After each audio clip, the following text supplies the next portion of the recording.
Loves! Welcome back to my vlog.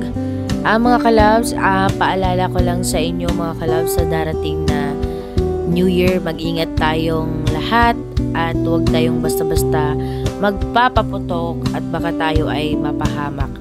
Mga kalabs, some tips of advice lang mga kalabs para sa ating mga content creator.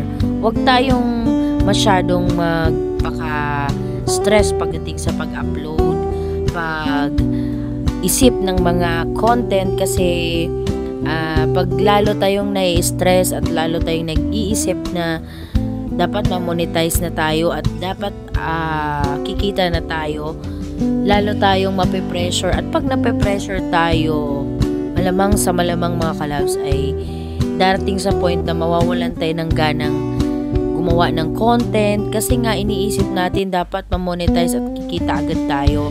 Wala namang instant, 'di ba? Lahat ng pangarap ay pinagtatrabahuan at pinaghihirapan 'yan.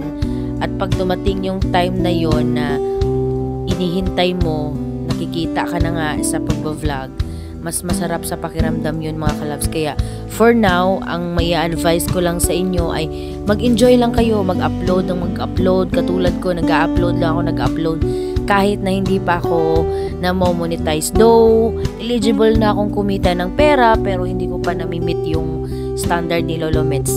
Kaya laban lang mga kalabs, tuloy-tuloy natin to.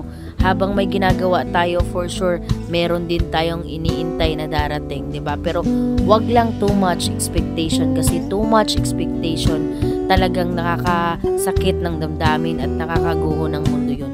Yung tamang-tamang diskarte, tamang expect lang, wag lang tayong yung parang sobra-sobra naman ang expectation natin kaya pag na failure tayo, sobra-sobra din tayong masaktan. Diba mga kalabs? Laban lang, go lang, push lang hanggang sa marating natin yung goal na gusto nating marating. Kalabs, experience ko kasi to dati. Yung dati, naalala ko pa, hindi talaga ako marunong mag-edit ng vlog. Sobrang stressful kasi yung iniisip mo na gusto mong maging vlogger pero hindi mo alam mag-edit, 'di ba? Yun yung pinakaunang-unang dapat mong matutunan, yung mag-edit ka ng vlog. Kaya stress, pressured, halo ng mga kalabs.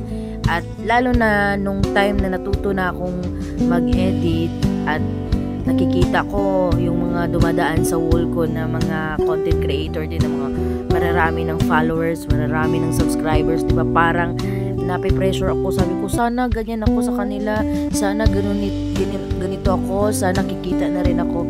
Kaya sobrang nape-pressure ako mga kalabs. Pero nung nagkalaunan ay napag-isip-isip ko rin na kailangan kong mag-just go with the flow. Darating din yung right time para sa akin at sana ganun din sa inyong mga kalabs. Kaya payo ko, go lang, laban lang. Thanks for watching!